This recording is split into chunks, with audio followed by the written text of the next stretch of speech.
Too. Thanks, Dixie. Well, in the last few weeks, the world of science and politics have collided over stem cell research. We've all heard about it. It's the most controversial issue President Bush has dealt with so far. And for supporters of stem cell research, his decision may mean the difference between life and death.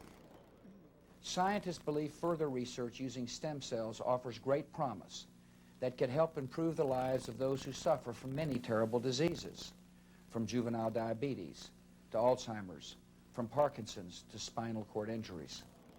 Well, for more detailed analysis of the president's statement, we turn to our She-SPAN roundtable of political contributors, Deidre Levine, Jennifer Baumgardner, and Lisa Pinto. Welcome, ladies. Thank It's you. so good to have you back. It's great to be back. Did you guys all have a nice summer break? Yeah. Good. I've been working nonstop. Have you I don't really? know what a vacation looks like anymore. Oh, I can ask President Bush about that. Yeah, exactly. We can talk about that a little bit later, but we're going to talk about stem cell, this decision that was made recently.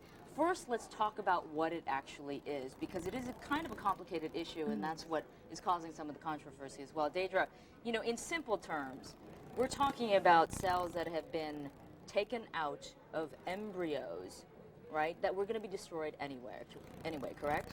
Right, and in many cases that are going to be destroyed anyway. They're cells that are used for in vitro fertilization procedures, cells that are from embryos. Many scientists call them blastocysts. They're just small groups of cells with no nerve endings yet, no heart, no organs, no bones. They're cells, the tiny little things that we read about in biology class. There's no life form as of yet. Right.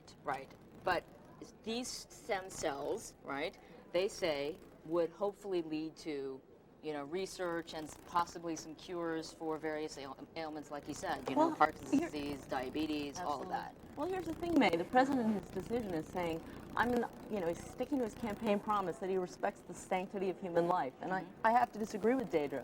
I mean, this is the beginning of human life. That's where it all starts.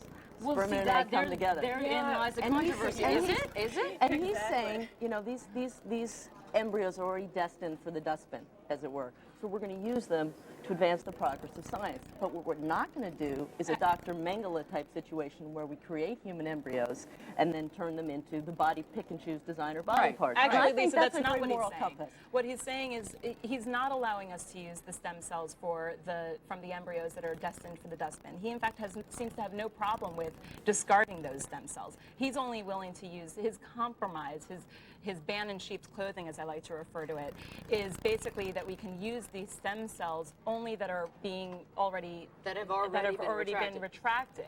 Yeah. There are many other stem cells that are possible for us to do scientific research on that we're not going to get to do that on because he's basically put a government ban on it. And also, besides that, I just think that the political issue here for him and for the other people in Congress who are pro-life but have decided to go in this pro-stem cell research sort of realm is that it's entirely hypocritical. I mean, either life begins at conception or it doesn't. Either we're allowed to make these, Dr. Mengele, as you say, sort of things, experiments, or we can't.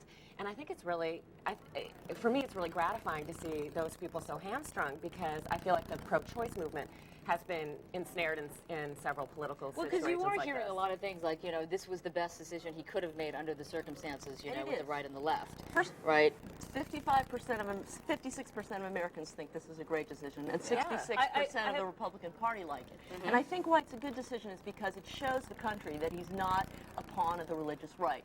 He's taken a stand for progress in science. Okay, It was a politically expedient decision, but not a scientifically smart one. But we don't know. Well, we yeah, don't know. it should have been more Okay, aggressive that to be leads into, scientifically because smart. scientists are saying, look, 60 or so stem cells is not going to And, help and the we don't situation. even know if right? it's, we don't even know if it's 60. I mean, Right. some don't it's know where he probably got not that number. It might be 60 10 lines, or 12. But regardless, we're not going to make as many advances as we could otherwise because he put a ban Yeah, on I was reading an government article that suggested some scientists saying that you need hundreds and even thousands possibly of these stem cell lines to possibly do enough And you're research. right, Lisa, we don't know what's going We to happen. don't. You're absolutely right, but we didn't know what was going to happen with polio Fetal research. tissue. We didn't know what was fetal going to tissue. happen with research on AIDS drugs to help keep the HIV epidemic down. But we know that research is the only way that we're going to get there But he's because not solutions don't banning. fall out from the sky. But Deidre, there's no ban on private research. We have big venture capital money. We have big biotech money. They're doing what they And want. you're absolutely we have right wacky about that. Italians running around threatening to clone Yeah, human but beings. that all You know, that's I mean, every none of scientific everybody advance advancement, that. except every scientific this is merely advancement in the federal last 25 years, except for Viagra, has come about because of heavy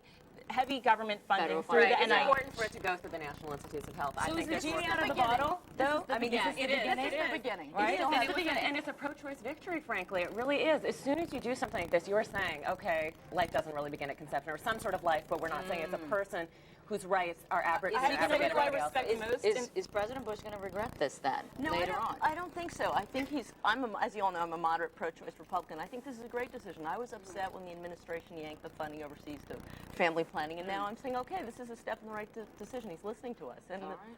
voters agree. All right, well, when we come back, we'll look at how the president spent his summer vacation. He did have one, yes, indeed. You're watching Pure Oxygen. We'll be right back.